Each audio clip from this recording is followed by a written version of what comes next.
สบายดีพ่อแม่พี่น้องสวัสดีFCเนาะมื้อนี้มาตลาดหลัก35มาตั้งแต่เช้าๆเลย7 โมงเนาะทุกคนข่อยก็บ่เคยตื่นเช้ามาเช้าปานนี้จักเทื่อมีมื้อนี้แหละตื่นเช้าก็ถือว่าของกินก็หลายเนาะถ้าเฮามาแต่เช้าเพิ่นสิเอาออกมาวางขายแบบเพิ่นบ่ได้ขายประจำดอกสายๆก็แม่นเบิดเนาะนี่ค่ะสายๆก็แม่นเพิ่นเมื่อนะเพราะว่ามันแดดมันบ่ได้มีบ่อนให้อยู่สิมีก็แม่นอยู่ในพุ่นเนาะ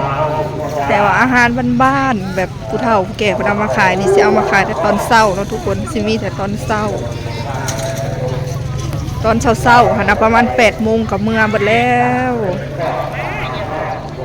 หอยทุกคนหอยก็ซื้อหอยนี่แหละมาต้มมื้อนี้นะ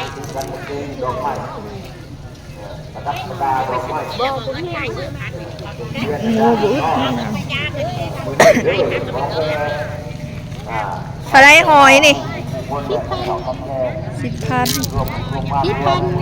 เบิ่งลายปันใด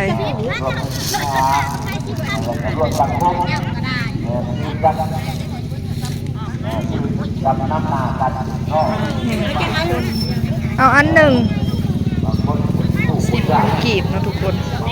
สายๆก็แม่นเพิ่นเมื่อเบิดเนาะเพราะว่ามันแดดได้อยู่นี่ฮะเปิดก็มาแต่เช้าตื่นตั้งแต่5 โมงครึ่งเนาะทุกคนบ่มีน้ำกินก็เลยออกมาตลาด10,000 กีบยายมาต้มกินเนาะทุกคนรสจักก็ถือว่าหลายเนาะตอนเช้าก็กินก็หลายมื้อนี้บรรยากาศแบบครึมๆเนาะทุกคนมื้อนี้สิออกไปนา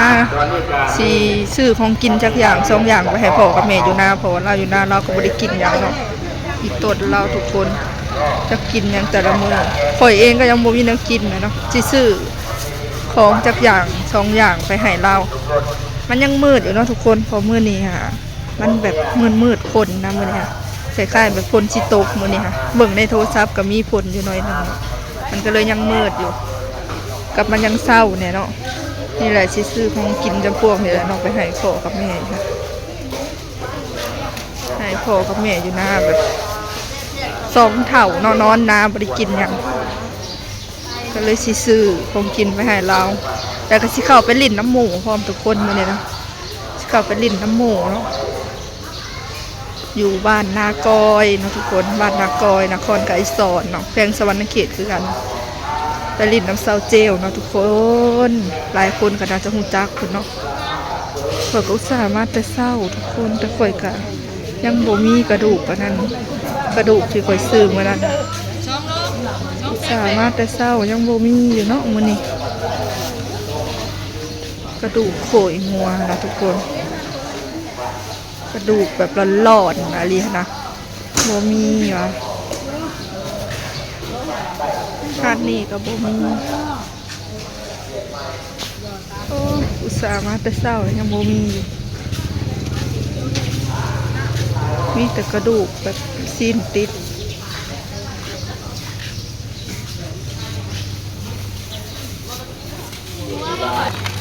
ซื้อปลาทูไปให้พ่อก่อน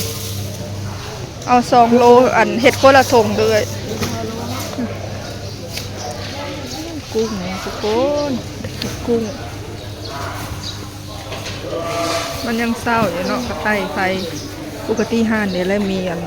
กระดูกโขยงัวนะกระดูกแบบเข้าเสะเอาซีนเอายังมันเบิดเลยนะเลือดแต่กระดูกก็หลอดนะแต่มื้อนี้บ่มีอ่ะ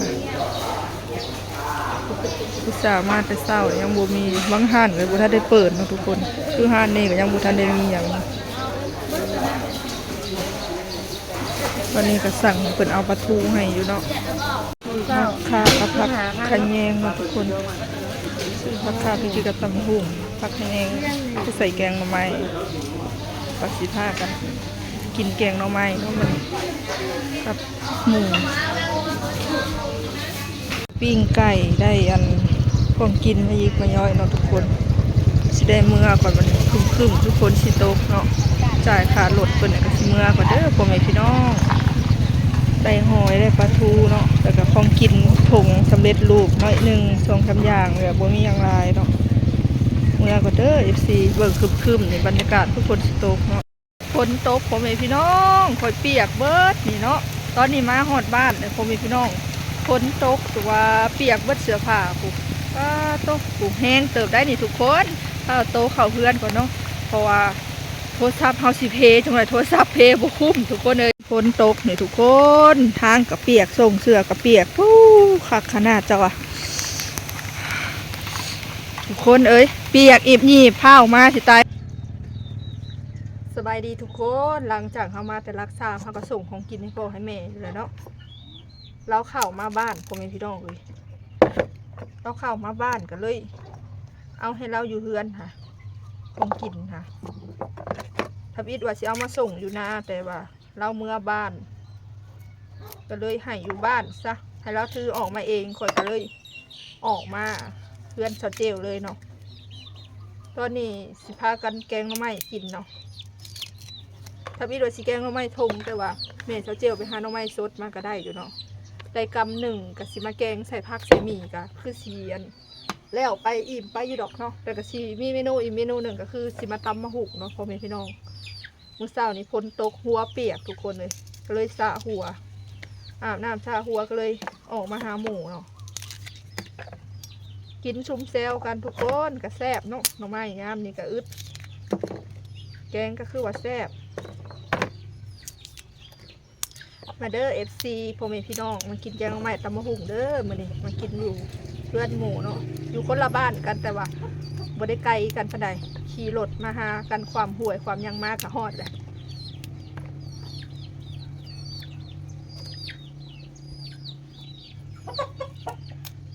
ปอกหน่อไม้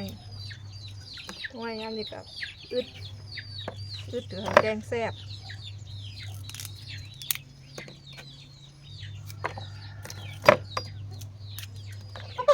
มาเด้อพ่อแม่พี่น้องมื้อนี้มีเมนูตำทุกคนหน่อไม้ทั้งหมดทั้งมวลเอาเนาะก็ได้อยู่ประมาณนี้อันนี้ก็จะเป็นหมักม่วงเด้อทุกคนหมักม่วงเขาเอามาให้ตาเจียวเนาะตายเติบแกงหน่อไม้มื้อนี้แกงหน่อไม้เราจะมาให้ชิมาซับหมักหุ่งอีกซับหมักหุ่งตำหมักหุ่งพร้อมอันนี้ผักขะแยงนะทุกคนอันนี้เขาต้มหน่อไม้เอาไว้อยู่นะทุกคนกำลังผดบกน้ำหนึ่งเขาก็จะได้แกงเลยเนาะผักเพิ่นจะเป็นงามมีขุบผักหอมป้อมบัวลำพาผักสลัดกงหมักพริกกงหมักม่วงไผ่อีเลิศผักแพรวผักหลังบ้านผักสวนครัวหลังบ้านเบิดหน่อไม้สดแต่ก็กินหน่อไม้ทงนี่แหละเนาะจังหน่อยหน่อไม้ปีนี่ดีด้วยว่าเนี่ยหน่อไม้ยังวะหน่อไม้ไล่หน่อไม้นี่นะหน่อไม้ไล่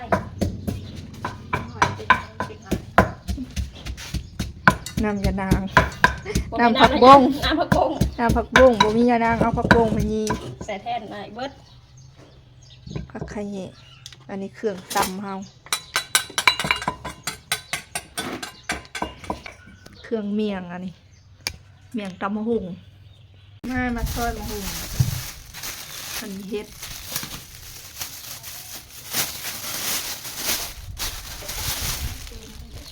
เหมือนหน่าหรือว่าเฮ็ดนี่เนาะเฮ็ดยัง เฮ็ดหูหนูอันใส่น้ำแล้วใส่ตู้เย็นไว้กลิ่นมันคือแบบกลิ่นมันคือแปลกๆแต่โดนแล้วตำแกงก็ไม่ผิดช่องผิดใส่น้ำไว้แล้วมันเหลือเลยใส่ตู้เย็นไว้คือว่ากลิ่นมินๆอะไรกับบุ้งมาทุกคนมาซับมะฮุ่งจะกินตัวใดตัวอย่างมาดู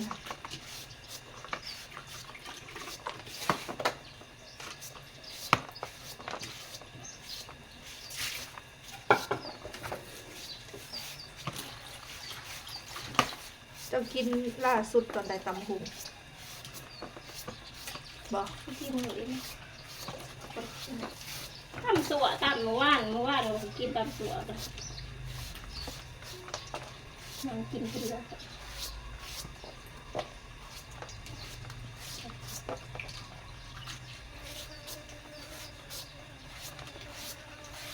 นี่ว่าตลอดมากเขาอยากจะเคยดมเห็ด สิ บ่ บ่ ดมมันก็บ่ได้มีกลิ่นมันมีกลิ่นแต่แสดงว่ามันเน่า เนี่ยนะคะก็เพื่อให้หลายใส่เนี่ยไปอันนี้สิดับกลิ่นได้อยู่ดอกนี่ก็บอกน้องกำลังแบบดอกเครื่องแน่นเครื่องเต็ม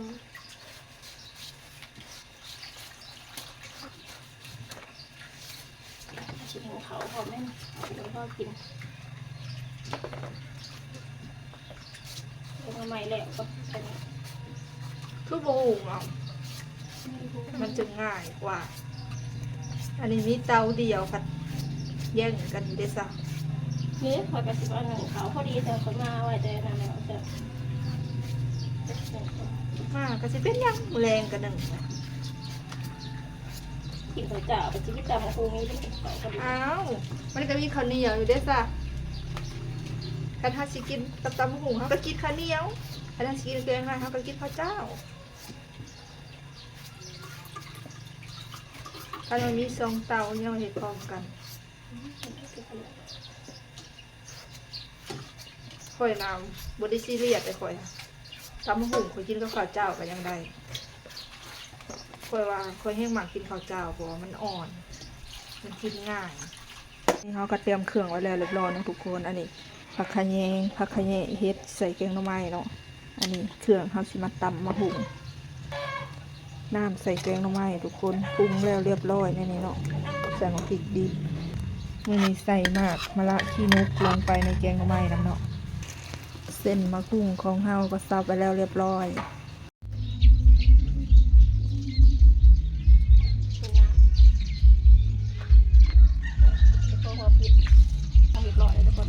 ปลาเบาผืดมันยัดมันสิบพอแกงบนแหนพอหาตกมาใส่เครื่องเนี่ยมันคือว่าลายแต่ได้ผมทุกคนนะพอเกงก็เก๋เครื่องลายเลยทุกคนเลยรอบนี้มีหอนเฮ็ดการ์ตูนพร้อมใส่ลงไปแกงลงใหม่ทั้งมือนี่เครื่องโคตรเป็นแสบเลยทุกคนเลย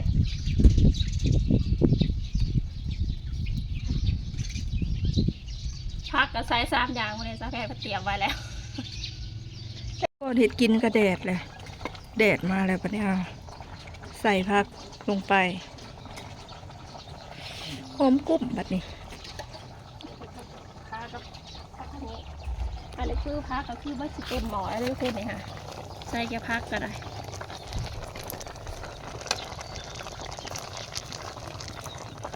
จักสิกินนี่ยังกันแน่ตีกันเบิด เราไม่สุกแล้วเนาะทุกคนเราสิมาตำมันมะหุงต่อได้ไหมบอกแล้ววังหนึ่งค่ะ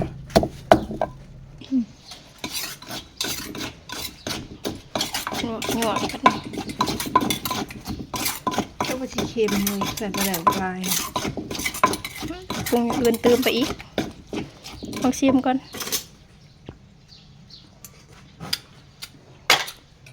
เป็นยังไง แซ่บอยู่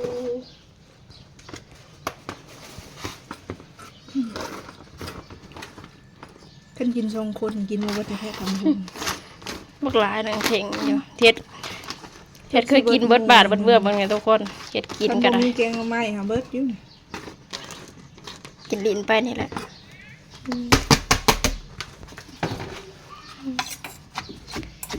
ค่ะพี่น้องเอ้ย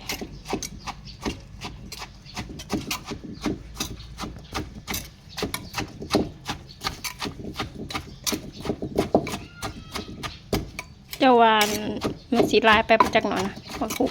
ยันเครื่องมันบ่พอ ดูดิอยากกินโบเบิร์ด กินลาย เครื่องของพ่ออยู่ในกวกันอยู่มันยังมีแกงใหม่เบิร์ดอยู่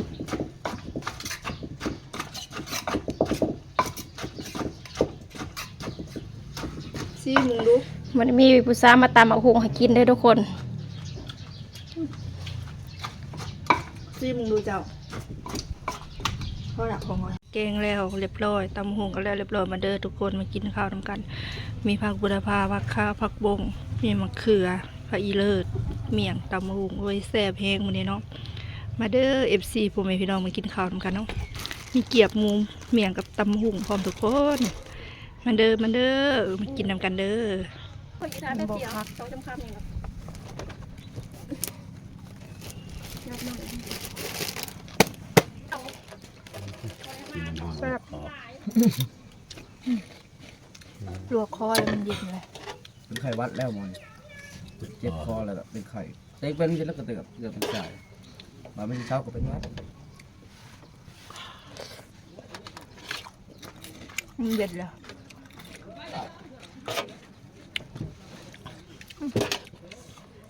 ขม ยังคม ขมก็กินได้อยู่มากเลยนะ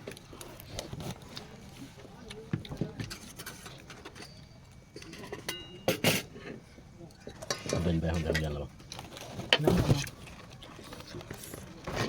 น้ำแต่งตัวดงจะหู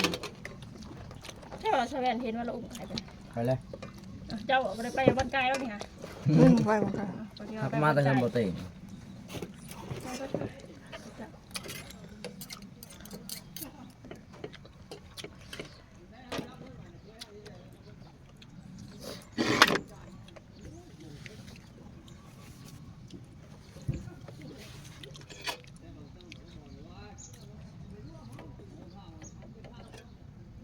เขาซึกซาบยังบริคำซึกซาบเนาะ เขาก็เลยเป็นมีแคบหมูขอบมากินกับตับกินให้ขาวคนค่ะ ผักเต็มกระโตกจังหวะ เตรียมกระโตค่ะเลือกกิน ได้เจอข้าวเจ้านั้นไหม แซ่บ เขาไม่ไปหอนแล้วบอกเขาผู้หอน ยังไม่บานได้แล้วฟังข่าว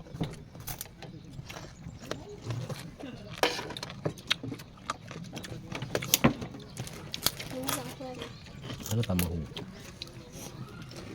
มันเอ้าผลเลยนะ ปลากระไรฮะ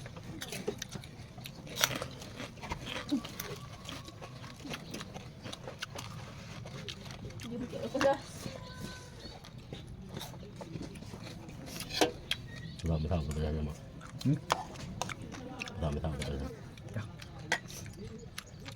เป็นทีเรียบร้อยเด้อพ่อแม่พี่น้องสำหรับคลิปนี้ขอจบเอาไว้สำหรับก็เด้อคลิปหน้าพบกันใหม่ฝากพ่อแม่พี่น้องเบิ่งโฆษณาให้แล้วก็ฝากกดติดตามนะแม่น้องคลิปหน้าพอกันใหม่จ้าสบายดี